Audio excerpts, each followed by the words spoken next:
Sí, bueno, buenas tardes. Vamos a comenzar este jueves 25 de febrero. Vamos a continuar con el tema que habíamos iniciado el lunes. Tema de las células, la estructura celular. Vamos a hablar específicamente hoy del tejido, de los tejidos, la forma como se estructura el cuerpo de animales específicamente, cómo las células se integran, se unen, se agrupan para formar tejidos y cómo esos tejidos a su vez pues forman todos los órganos y sistemas de órganos que construyen el cuerpo de un animal. Eso tiene mucho que ver con la comunicación entre células, ¿no? Para que todos los tejidos del cuerpo puedan funcionar de forma correcta, debe haber una muy buena comunicación. Y de eso habíamos hablado, que era importante que ustedes lo repasaran.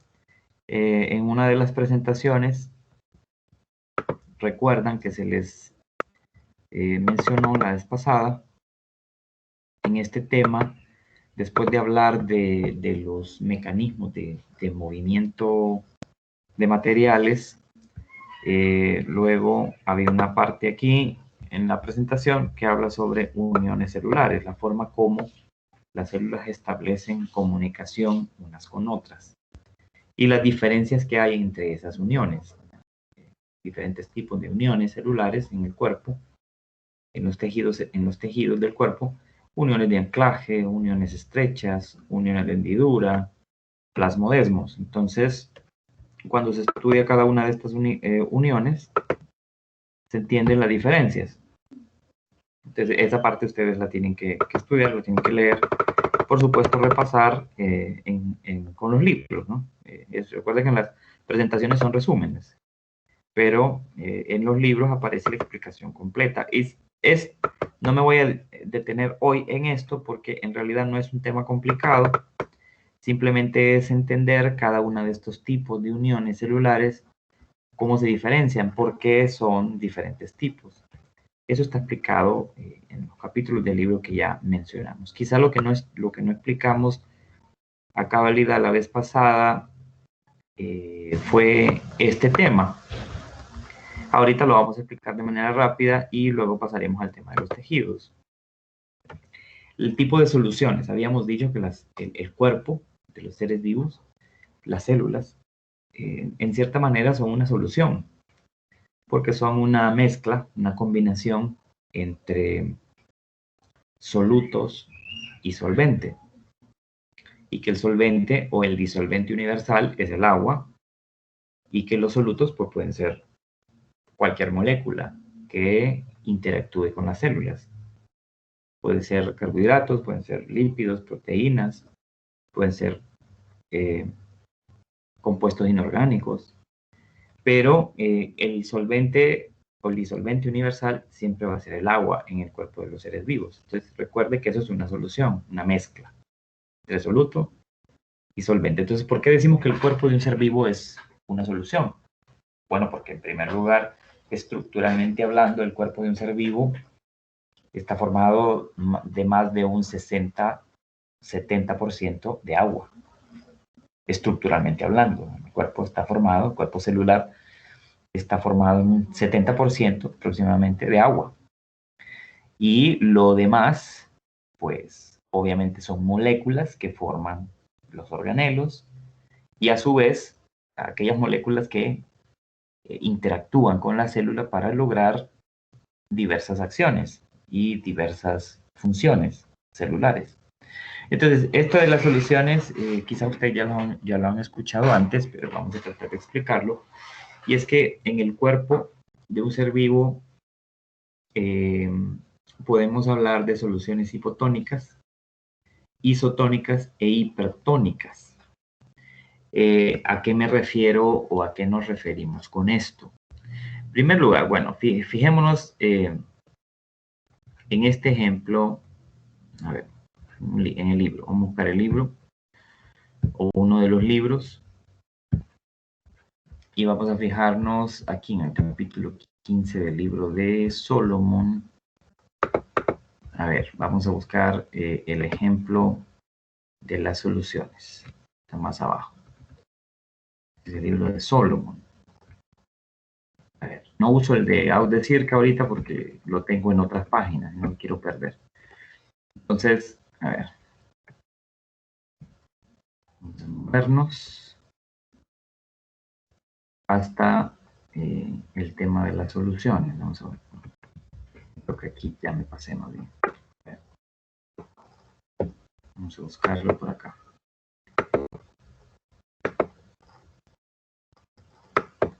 El asunto es que mientras lo encuentro, aquí está. Mientras vemos esta imagen, quiero que se fijen en algo.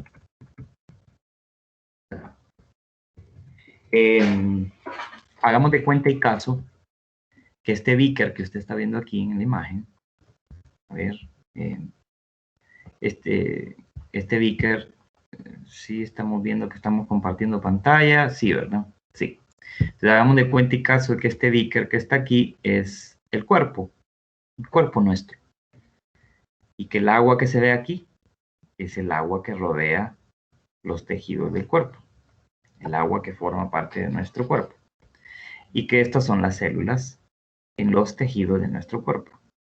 Bien, entonces, para entender esto de las soluciones, los tipos de soluciones y cómo estas pueden cambiar, y cómo pueden afectar la vida de las células, lo vamos a entender así. Este primer beaker que está aquí ilustra la condición de una solución isotónica.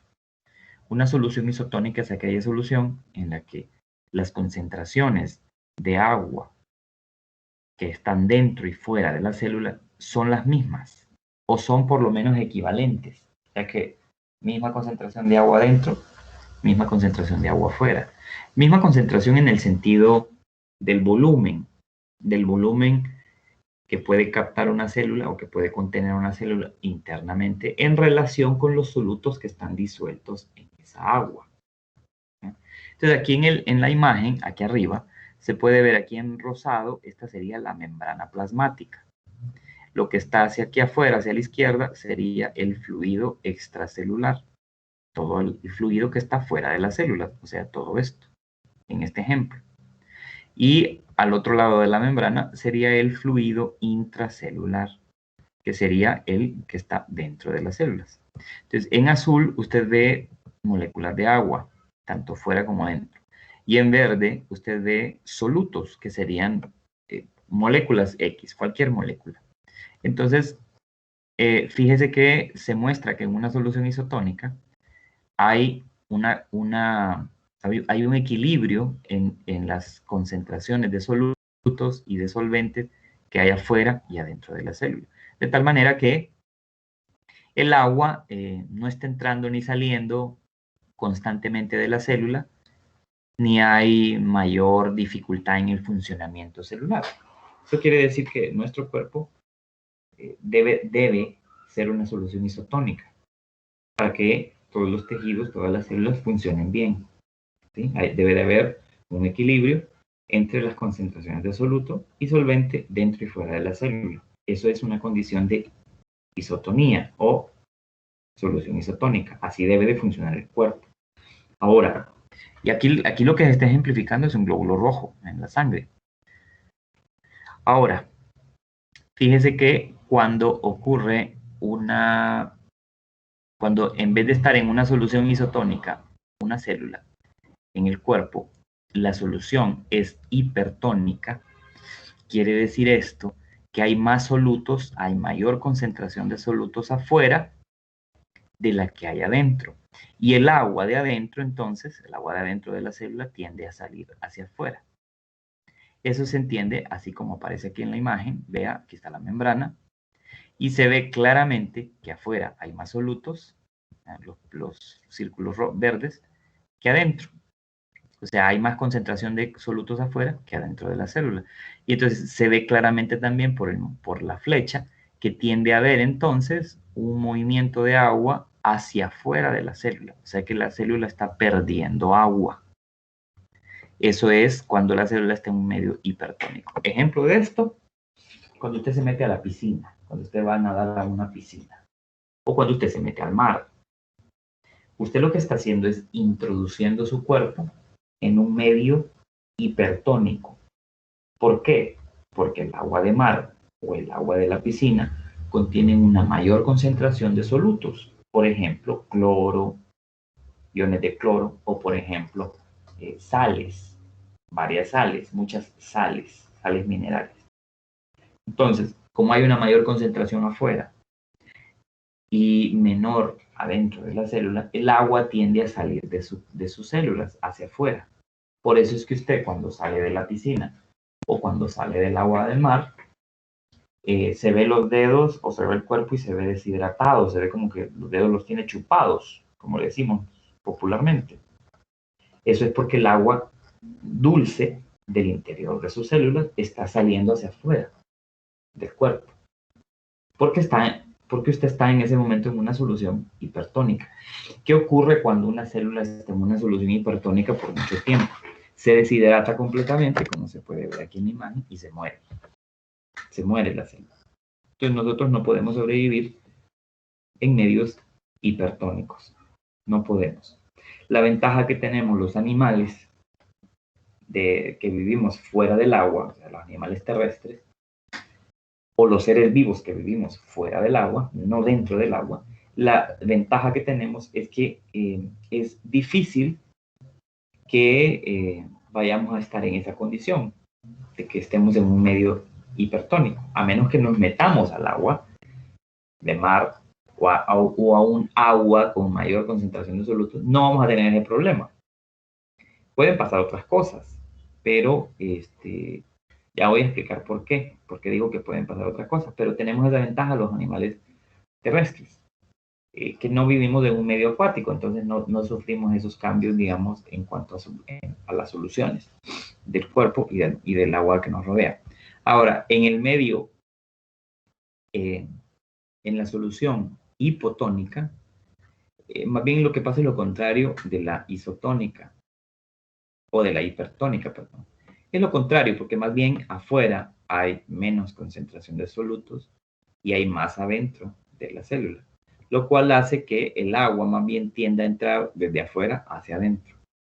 Esto se puede entender como que la homeostasis lo que está tratando de hacer es como de equilibrar las cantidades.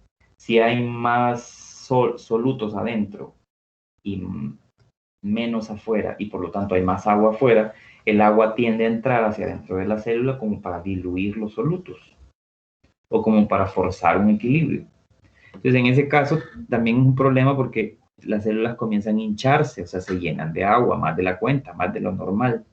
Y literalmente en algún momento es tanta el agua que está entrando que se desequilibra todo el funcionamiento celular y la célula empieza a fallar. Incluso puede llegar a morir.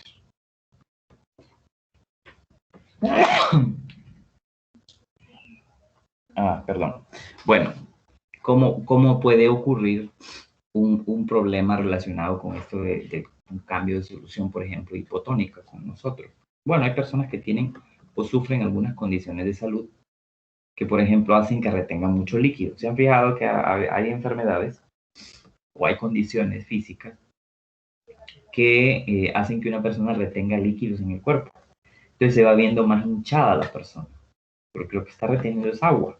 O sea que no está drenándose el agua de la manera correcta en ese cuerpo. Eso puede pasar por varias razones.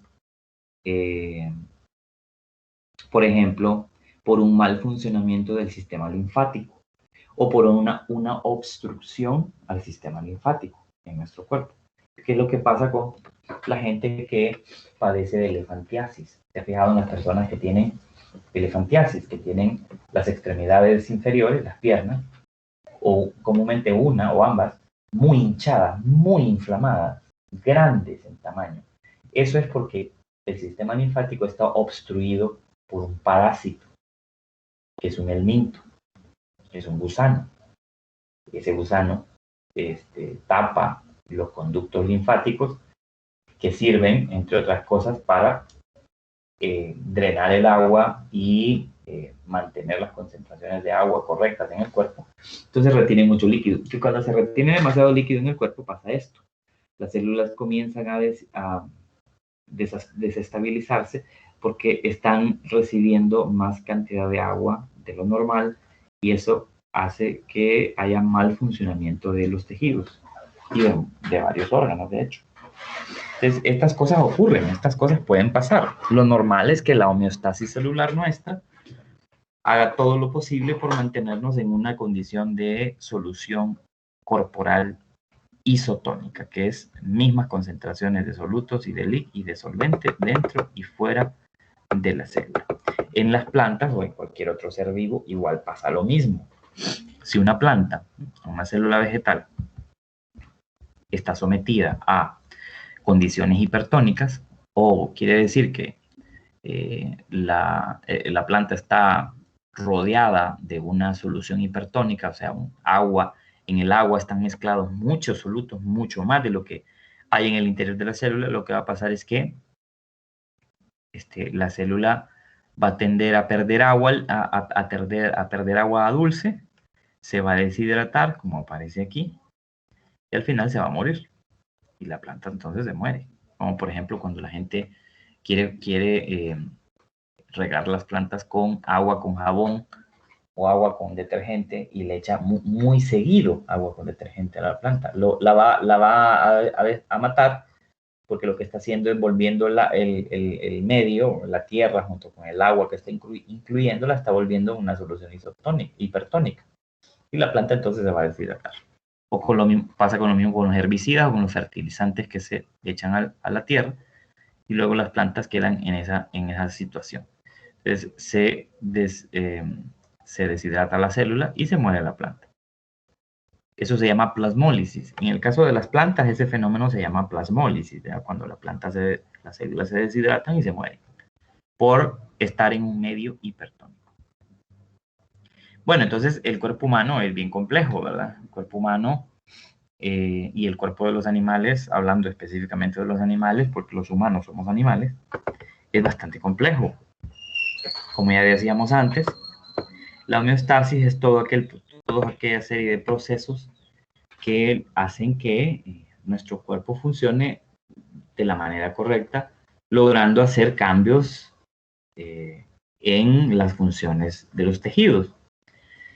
Entonces, para eso hay que entender cómo el cuerpo está formado de tejidos, cuáles son los tejidos que forman el cuerpo y cuáles son sus funciones. Entonces, los tejidos se forman, recuerde, por la organización celular, porque las células se unen, células en la misma ubicación, con la misma función, se unen, interactúan para formar un tejido, como el tejido óseo, como el tejido cartilaginoso, como la misma sangre, etc. Aquí en el libro de Audesirc, el tema de tejidos animales, tejidos del cuerpo animal, está en el capítulo 31 y en el libro de Solomon está en el capítulo 17. Dice estructura y función animal. Lo que voy a dar ahorita es una introducción, ¿verdad? Una introducción a la organización, la forma como están organizadas las células en tejidos en el cuerpo de nosotros los animales. Hay que decir primariamente que los tejidos del cuerpo son diferentes todos, pero actúan todos en conjunto, o sea que actúan todos en armonía, de tal manera que el cuerpo funcione correctamente. Cuando hablamos de tejidos, vamos a referirnos, voy a usar una presentación como referencia. Cuando hablamos de tejidos del cuerpo animal, vamos a hacer referencia a 4 tipos básicos de tejidos, que son estos que vamos a ver ahorita. Estos 4 tipos principales. En el cuerpo de un animal existe tejido epitelial, tejido conectivo, tejido muscular y tejido nervioso. Cada uno de estos tipos de tejidos contienen una gran variedad de células. Cada uno tiene más de un tipo de célula que forman ese tejido con funciones complementarias. Antes de continuar y explicar cada uno de estos tejidos de manera muy general, porque en la lectura que usted haga, ahí es donde usted ve la explicación más completa. Antes de comenzar con las funciones de cada tejido, quiero recordarles que como la biología es una ciencia pura y es una ciencia muy amplia, hay ramas o subramas que se especializan en un tema específico o en un grupo de organismos específicos o en un aspecto del estudio de la vida específico. En el caso de la histología, que sería la rama de la biología que estudia los tejidos del cuerpo de un ser vivo. Puede ser de una planta, puede ser de un animal, puede ser de un hongo. Es el estudio de los tejidos en los seres vivos. Esa es la histología, que es un estudio complementario, por supuesto, con la anatomía y la fisiología, que también son dos ramas importantes de la biología, que estudian, por un lado, la anatomía, la estructura del organismo, y por lo tanto la histología y la anatomía van de la mano, porque el estudio de la estructura general del cuerpo en órganos, en sistemas, en tejidos, y la histología específicamente estudiando los tejidos, entonces son ramas que van de la mano, que están constantemente trabajando juntas. Lo mismo la fisiología, que es el estudio de la función, cómo funciona tal tejido, cuál es la función de tal tejido y de tal órgano, de tal manera que en conjunto se logre tal actividad en el cuerpo. Bien, entonces una vez dicho esto, estos cuatro tipos de tejidos son sumamente diferentes, son muy diferentes. De hecho, si hablamos del primero, que es el tejido epitelial, que es la piel, nosotros tendemos a decir epidermis cuando hablamos de piel. Tenemos que entender que epidermis es la capa de células de la piel en el exterior de nuestro cuerpo, pero no en el interior. O sea, nosotros por fuera de nuestro cuerpo y por dentro estamos tapizados de piel. Entonces, si usted se pudiera dar vuelta así como un calcetín, si pudiera hacer una reversión de su cuerpo y que el interior fuera su exterior y viceversa, usted vería que por el interior usted igual está revestido de piel en toda la superficie del cuerpo. Entonces, cuando hablamos de epidermis, estamos nada más hablando de la piel externa. Y es son las primeras capas de piel. Esa es la epidermis. Ahorita vamos a ver algo de eso. Entonces, tejido epitelial consta de células estrechamente ajustadas o células muy unidas, están muy cerca unas con otras, para formar una capa continua de células. Constituye la capa externa de piel, como ya dijimos, la epidermis, los revestimientos de los tractos digestivos, respiratorio, excretor, reproductivo y de todos los demás sistemas del cuerpo están rodeados de piel, revestidos de piel. Incluso todos los órganos están envueltos en unas capas de piel, de epitelio. Cuando la piel es interna se le llama epitelio. Entonces, por ejemplo, ¿cómo se llama la capa de piel que rodea el cerebro? Son tres capas en realidad de piel. Se llaman meninges. La capa de piel que rodea el corazón se llama pericardio. ¿Cómo se llama el epitelio? Digo capa de piel o epitelio, es lo mismo. ¿Cómo se llama el epitelio que rodea las vísceras o los órganos en la cavidad abdominal? Se llaman mesenterios. ¿Cómo se llama el epitelio que rodea los pulmones?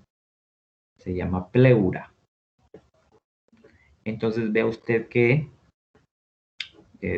todos los sistemas del cuerpo están revestidos de epitelio.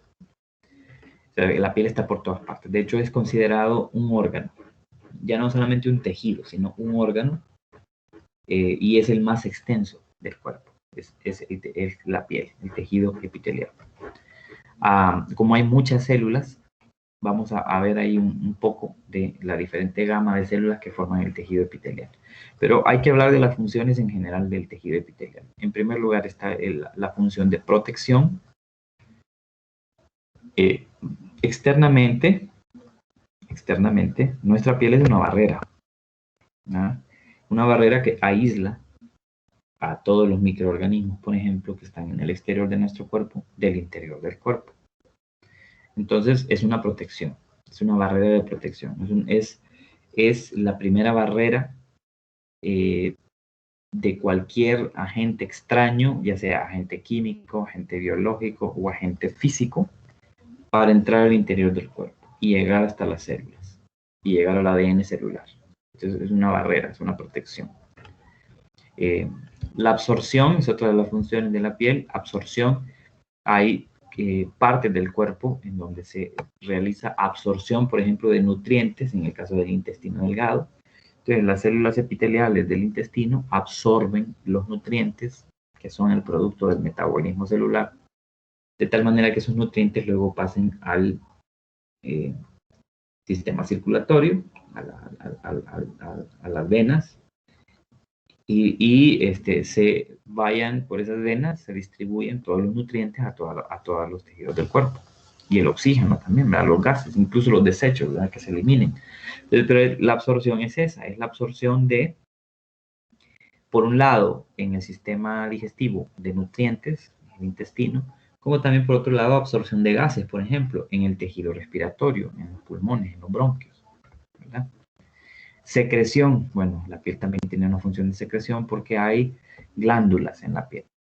Y en nuestro cuerpo hay glándulas exocrinas como endocrinas. Vamos a ver ahí la diferencia. Pero secreción es la función que tiene que ver con que esas glándulas que hay en nuestro cuerpo producen secreciones que van dirigidas o hacia afuera del cuerpo o hacia el interior del cuerpo.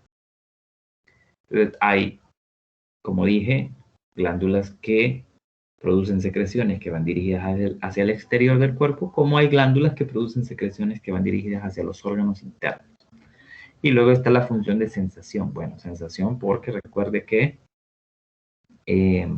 nosotros tenemos en nuestra piel receptores nerviosos que perciben cambios de temperatura, cambios de presión atmosférica, que perciben cambios en cuanto a la posición, que perciben cambios de presión mecánica, por ejemplo. Entonces, nosotros tenemos sentidos que están conectados a la piel, ¿verdad? Porque a través de ella percibimos sensaciones, percibimos estímulos que vienen desde afuera o desde adentro también. Estímulos desde adentro también.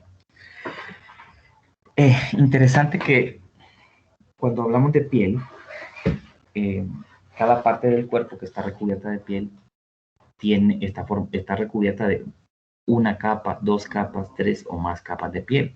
Entonces, de acuerdo al número de capas que formen el tejido epitelial, tenemos epitelio simple, cuando estamos hablando de una sola capa. Por ejemplo, en el intestino delgado, el epitelio es simple porque hay una única capa de células que absorbe los nutrientes, el agua y luego distribuyen esto a otras partes del cuerpo por la sangre. Cuando hablamos de tejido estratificado, tejido epitelial estratificado, estamos hablando de que hay varias capas, no solamente una. Esto sería una capa. Aquí serían varias capas, estratificado, varias capas. Y el otro sería pseudoestratificado. Pseudo quiere decir que no es, que parece, pero no es. Pseudoestratificado, que parece que hay muchas capas, pero en realidad solo es una, en donde las células están ubicadas de tal manera una con otra, o apiladas una con otra, de tal manera que parece que hay más capas, pero solo es una. Ya vamos a ver algunos ejemplos de eso. Con base en la forma, podemos distinguir tres tipos de células epiteliales. Células escamosas o planas, que son estas que están aquí, como las que hay en la epidermis o en la piel externa de nuestro cuerpo, que son células planas. Células cuboidales, estas como las que forman las glándulas exocrinas, como las glándulas salivares, como las glándulas sebáceas, sudoríparas, tienen una forma como de cubo. Y células columnares o cilíndricas, que son así como más como de un cilindro, como las que hay, como las que mencionaba, en el tracto gastrointestinal, como los intestinos. Aquí están las descripciones en esta presentación, un resumen por lo menos de todos los epitelios de los que vamos de hablar y de otros más.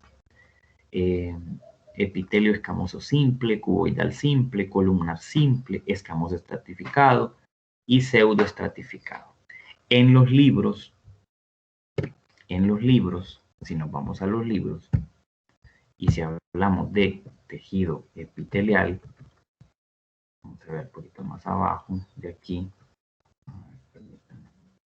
En los libros, igual lo que estaba explicando ahorita, aquí está en los libros. Entonces empiezan a hablar de los tejidos, que es el tejido epitelial, la piel, se habla de que recubre toda la superficie del cuerpo y los órganos. Y igual vea que empieza a hablar de epitelio simple, de epitelio estratificado, que las glándulas están formadas de tejido epitelial, de células epiteliales. Estas son células en una capa, que estas son células en una capa pseudoestratificada. ¿Y dónde están? Le dice a dónde hay ese tipo de configuraciones de las células. Luego empieza a hablar del tejido conectivo, etcétera, etcétera, etcétera. Pero entonces, por ejemplo, en el otro libro, en el libro de Solomon, este es un poco más, digamos, más explícito a la hora de explicar cada uno de los tejidos, porque se lo pone en esta tabla, se los pone con fotografías, ya no solamente con una imagen, sino que con fotografías reales. Entonces, mire que aquí le está explicando el epitelio escamoso simple en esta fotografía. Le dice en qué ubicación, en qué parte del cuerpo está. Por ejemplo, bolsa de aire en los pulmones, o sea, en los alvéolos pulmonares. También los vasos sanguíneos están revestidos de escamoso simple. Las funciones, dice, pasaje de materiales donde se requiere poca o ninguna protección y donde la difusión es la forma principal de transporte. Donde hay epitelio, entonces escamoso simple, una sola capa de células, como decía antes, por ejemplo, en el revestimiento de los pulmones, porque es más fácil que el oxígeno atraviese una única capa de células a que atraviese más de una. De que desde la tráquea a los alvéolos pulmonares es más fácil que se atraviese el oxígeno, atraviese una sola capa que atraviese muchas capas. También en el intestino, porque es más fácil que los nutrientes pasen por una única capa de células a que pasen por muchas capas de células. Entonces aquí, vea, se explica muy bien y con fotografías. Luego le habla del epitelio cuboidal simple, estos son unas glándulas, las glándulas exocrinas como las salivares, las sebáceas, las sudoríparas están formadas por, en realidad todas las glándulas están formadas por células epiteliales, pero aquí le muestra la forma y la disposición y la ubicación y la función de ese epitelio cuboidal simple. Le dice que está, por ejemplo, en los túbulos renales o formando parte de los conductos glandulares del cuerpo y que sus funciones son la secreción y la absorción, y ahí le da una descripción también. Luego viene con epitelio columnar simple, esas células alargadas que parecen unos cilindros, donde está tracto digestivo, parte superior del tracto respiratorio también. Funciones, secreción, ¿de qué? De moco, porque el moco es una protección y sirve para lubricar también zonas donde debe de haber, por eso llamamos mucosas, algunas zonas del cuerpo que están siempre húmedas, porque debe de haber una correcta absorción y un movimiento correcto de ciertos materiales, incluidos gases. Y luego por ahí el epitelio escamoso estratificado, que si lo vemos desde otra perspectiva, a ver, 25, déjenme ver aquí una cuestión. Si lo vemos desde otra perspectiva, vemos que nuestro cuerpo, nuestra epidermis, que es una capa de protección muy importante en nuestro cuerpo, está formada, vamos a ver si lo encuentro en esta enciclopedia. La epidermis está formada por ese tipo de epitelio escamoso estratificado, porque nuestra piel externamente tiene unas 5 o 6 capas, células que nos protegen de todo lo que puede llegar a la piel. Por ejemplo, de cualquier químico, de cualquier microorganismo. Entonces, entre más capas de piel hay en el exterior, mejor, porque sirven de barreras, ¿verdad? Entonces, veamos si por aquí está la imagen. Vamos a moverla. Vamos a ver si por aquí la encuentro. Quiero ilustrar nada más esa parte. Vamos a ver. Esto es aquí está. Ve que aquí estamos con la piel, la epidermis. Entonces vemos que aquí en la epidermis, estas capas de aquí, capas de color como café, son epidermis. Y esa epidermis son células muertas, aplanadas, que sirven de protección. Y luego, por supuesto, viene la dermis, que son las células en donde están inmersos las glándulas y donde están también las terminaciones nerviosas. Y luego viene más abajo la hipodermis. Esta es la dermis. Toda esta parte de aquí es la epidermis. Esto es la dermis, aquí de donde sale el cabello, donde están los nervios, donde están las glándulas. Y más abajo viene la hipodermis, que sería la capa de tejido graso que hay en nuestro cuerpo. Entonces, todo eso está bien pensado, ¿no? O sea, todo este diseño que tenemos en el cuerpo, tanto de la forma, de la función, como de la disposición de las células, está bien pensado para protegernos y para permitir el funcionamiento normal del cuerpo.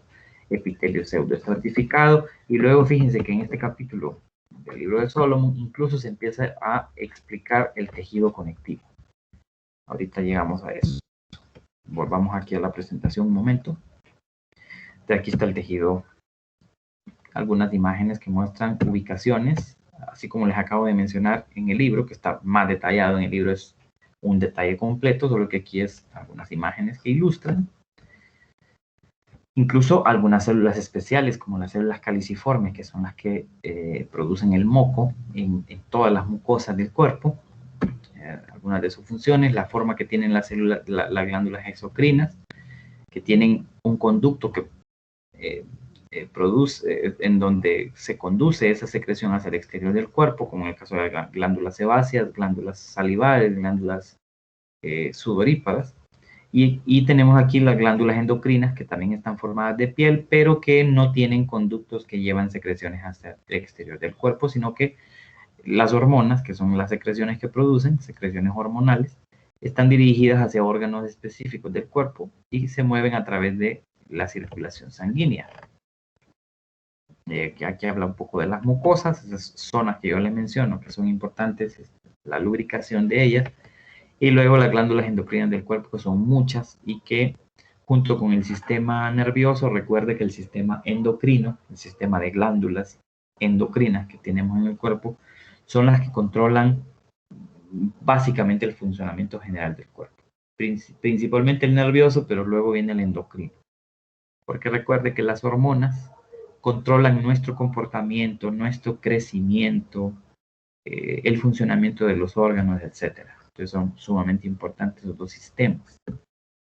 Luego viene el tejido conectivo y lo empieza a explicar, ¿verdad? Que es la sangre, el cartílago, el hueso, el tejido adiposo, el tejido graso, los tejidos conectivos denso, laxo, reticular y elástico, y todas las funciones que tienen todos esos tejidos, el nombre de las células que los forman.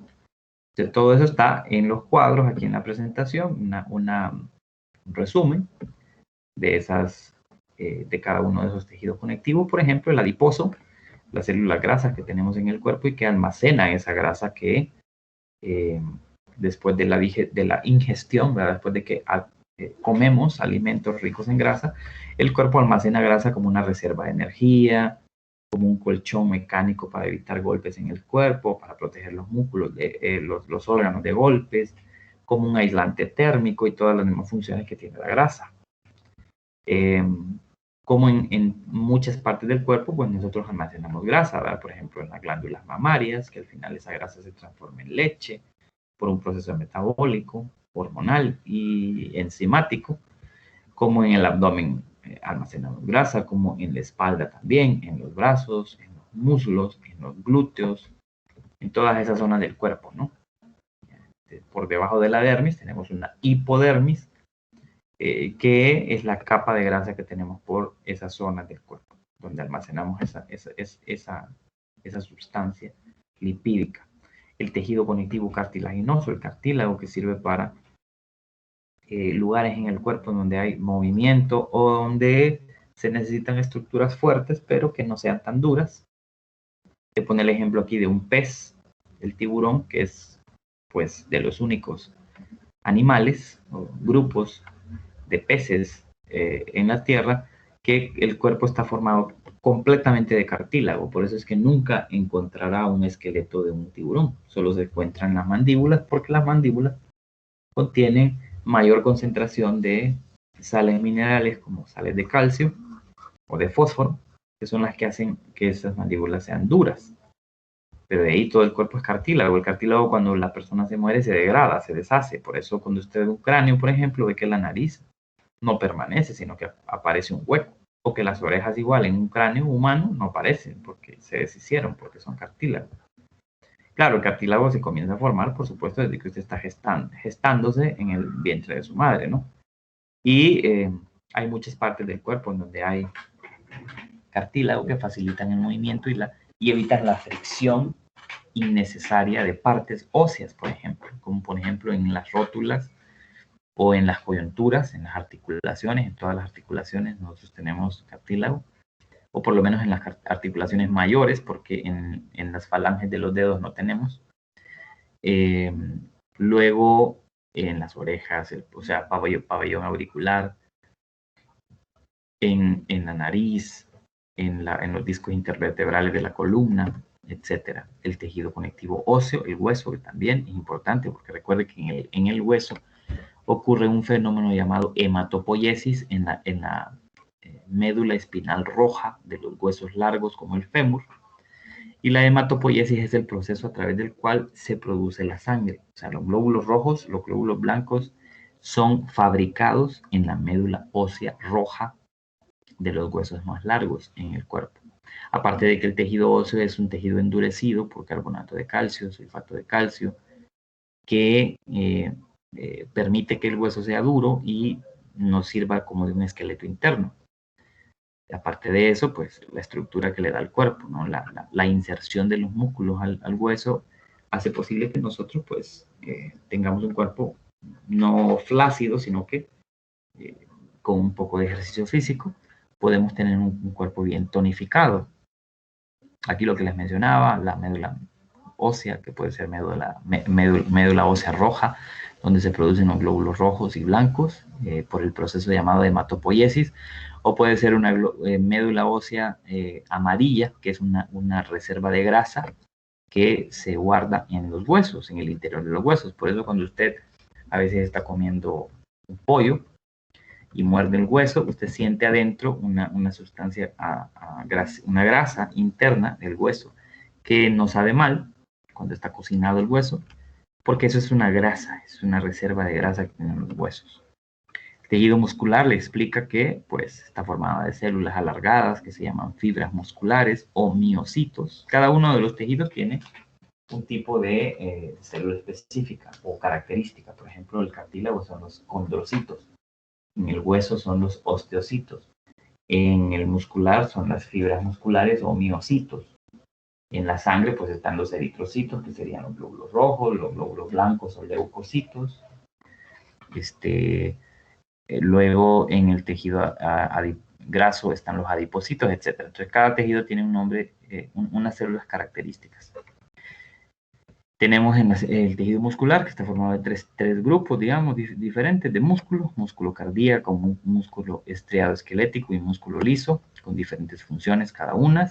En los libros se explican muy bien las diferencias que hay entre ellos. Por ejemplo, este primero de aquí, el músculo esquelético, que es el que está unido a los huesos de nuestro cuerpo, por eso se le llama músculo esquelético, porque está adherido al hueso, y es el músculo que hace posible el movimiento de nuestro cuerpo. Y es de movimiento voluntario, o sea que usted puede a voluntad mover esos músculos. El músculo liso, que es, por ejemplo, el que reviste el tracto respiratorio y el tracto gastrointestinal, y que es de movimiento involuntario, porque usted no puede dominar ese movimiento, usted no controla el movimiento de, por ejemplo, de la deglución de la comida a través del tracto digestivo. Usted no controla ese movimiento peristáltico, no lo controla, lo controla el músculo liso, que está a su vez controlado por un sistema nervioso autónomo. Y luego viene el cardíaco, que también es un músculo cardíaco, el tronco cardíaco, es músculo y también está formado de fibras musculares, que tampoco es un músculo que se mueve a voluntad, o sea, no es de movimiento voluntario tampoco. Usted no puede controlar la contracción del músculo cardíaco de tal manera que usted controle su presión arterial. Si fuera así, no habría problemas de presión arterial en las personas. Aquí en una tabla mostrando esa explicación o esas explicaciones, y termina con el tejido nervioso, que es el tejido que está compuesto principalmente de neuronas, pero no solamente de neuronas, sino de otro tipo de células nerviosas que se llaman células gliares o células de neuroglia, que tienen varias funciones. O sea, no solamente las neuronas son tejido nervioso, también hay otras células más con funciones diferentes, como la nutrición, como la protección, como la destrucción de agentes patógenos, etc. La neurona lo que es la célula principal, porque es la que transmite el impulso nervioso. Pero no es la única célula del sistema nervioso. Aquí entonces en los libros, entonces aquí puede ver en el libro de Solomon, se hace una descripción muy detallada de los tejidos conectivos, tejido conectivo laxo, que de hecho no está ilustrado en esa presentación, por eso es que es mejor leerlo en el libro, que es el tejido conectivo laxo, que contiene colágeno, también el conectivo denso contiene colágeno, el elástico y el reticular, que están por todas partes del cuerpo y que permiten también esa facilidad de movimiento del cuerpo. El colágeno es una de las proteínas estructurales más importantes en el reino animal y es la proteína que más se produce en el reino animal. Todos los animales poseemos colágeno en nuestro cuerpo. Luego viene el tejido adiposo, vea, cartilaginoso, cartílago, el hueso y la sangre. Está todo bien explicado ahí. Luego terminar con el tejido muscular, ¿no? Que le explica igual el tejido muscular, sus características, la ubicación, el tipo de células que lo forman, y luego el tejido nervioso, también con una explicación bastante detallada de sus funciones y de sus tipos. En el otro libro, en el libro de Audesir, igual vea, aquí está explicando los tejidos conectivos de una manera muy detallada. Luego comienza a hablar del tejido muscular, cardíaco, esquelético, liso, igual una descripción, y luego del tejido nervioso, tanto de las neuronas como de las células gliares que les acabo de mencionar, que tienen funciones muy diferentes. Cuando uno quiere aprender, jóvenes, miren, cuando uno quiere aprender de un tema, ¿qué es lo que hace? Lee, tiene que leer, investiga, se mete a una fuente, se mete a otra. Entonces, cuando hablamos de esto, de los tejidos, también es importante revisar libros de anatomía. Hay muchos libros de anatomía excelentes, ya sea digitales o ya sea impresos. Recomiendo uno que es digital y que casi siempre está disponible de forma gratuita, que se llama Anatomía de Martini. Es un buen libro de anatomía, muy, muy bien explicado y súper completo, que podrían tener como parte de su biblioteca para poder hacer consultas de todo. Se llama Anatomía de Martini. No es el nombre completo, pero así se puede buscar. Antes de terminar, quiero que nos vayamos al campus, porque necesito mostrarles un comunicado que se les publicó hoy. Esto es bien importante porque este comunicado tiene que ver con un cambio en la forma como se van a evaluar algunas cosas. Entonces, si nos vamos aquí al campus y nos metemos al aula virtual, vamos a leer el comunicado. Aquí está, en la sección de presentación y foros, aquí está. Entonces vamos a leer este comunicado. Miren, dice... Comunicado, la coordinación y claustro de docentes de la asignatura de Biología General BI 121 de Ciudad Universitaria, por este medio informa a todos los estudiantes que cursan la clase en el presente periodo académico PAC 1 2021, que con el fin de fortalecer el proceso de aprendizaje personalizado y mantener rigor académico en cada una de las actividades programadas, se ha considerado redefinir algunos aspectos de la metodología de evaluación para este periodo. A continuación se resume. Número 1. se mantiene el límite de tiempo para el desarrollo de los exámenes parciales en 1 hora, pero se restringe el tiempo para ingresar en horario de 4 a 5 p.m. en las mismas fechas acordadas. Es decir, aquí la modificación es, ya no va a ser de 4 a 6, ya no va a estar disponible esas 2 horas el examen, sino que el examen va a empezar a las 4 y va a terminar a las 5. Número 2. Las actividades acumulativas del segundo, tercero y cuarto parcial deberán realizarse en el horario correspondiente en el que matriculó la clase, de acuerdo con lo planificado por cada docente. En otras palabras, ya no les voy a dejar yo las actividades acumulativas para que las hagan todos los días. No, sino que solo se van a habilitar en el horario de clase, o sea, de 3 a 4 de la tarde y los días que yo les diga. En este caso, el lunes, el cuestionario que tiene que ver con tejidos, van a empezar a contestarlo a partir del lunes en el horario de clase, no a otra hora. Ya les voy a explicar por qué.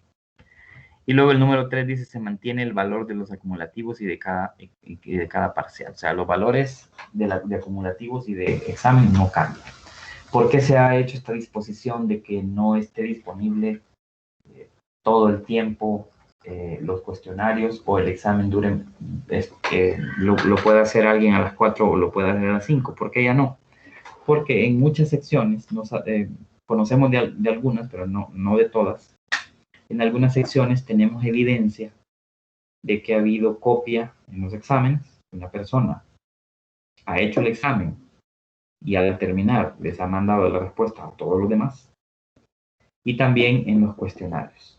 En el cuestionario particularmente de la primera unidad, que es de 100 preguntas, tenemos evidencia y con nombre de quienes resolvieron el cuestionario y se lo mandaron a todos los demás compañeros, en más de una sección. Entonces, para tratar de minimizar por lo menos que eso ocurra, porque eso es deshonestidad, realmente eso no debe de pasar, se están haciendo este tipo de cambios. Entonces, ahora los acumulativos, a partir de este acumulativo de la segunda unidad, que es el de tejidos, que precisamente no se los he subido por eso, lo voy a habilitar hasta el lunes.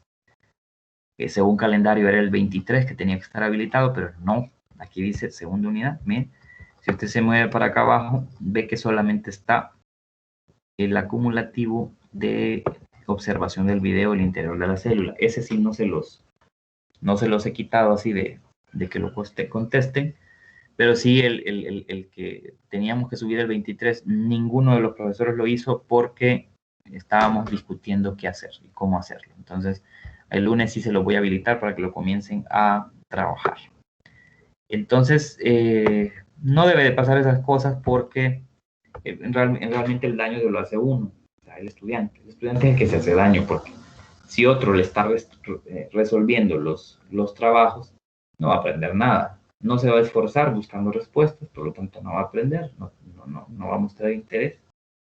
Y simplemente va a pasar por el curso con lo que otro le dé sin saber por qué o cómo. Y eso no está bien, o sea, desde ningún punto de vista. Eso es deshonestidad. Uno tiene que ser honrado y honesto. Las cosas que sabe, las sabe. Las que no las sabe, pero las puede aprender. Es decir, no debe de pasar eso. Ustedes no deben engañar a ustedes mismos. Los estudiantes no deben engañar a ustedes mismos. Debe de estudiar, debe de esforzarse y obtener los resultados en base a su esfuerzo, no en base a la copia que le da otra persona. Eso no es correcto, porque entonces las personas incluso se acostumbran. Y en la vida les pasa lo mismo. En la vida la gente se acostumbra, uno se acostumbra a que otro le resuelva los problemas. Y uno no se esfuerza. Y eso no es así. No es así como debe de vivirse la vida. Entonces, por eso es que se hacen esos cambios. Bueno, por ahora terminamos. Ya son las 4 casi. Le digo una pregunta. Sí. Si las actividades van a estar en el horario de las clases, no vamos a tener la video. Sí, sí la vamos a tener. Lo que pasa es que yo voy a habilitarla el lunes, pero como dice el comunicado, se van a habilitar las horas y los días que usted matriculó la clase. La clase se matricula de lunes a jueves, ¿verdad? Entonces usted tiene martes, miércoles para trabajar también. No quiere decir que no vamos a tener las videoconferencias, no.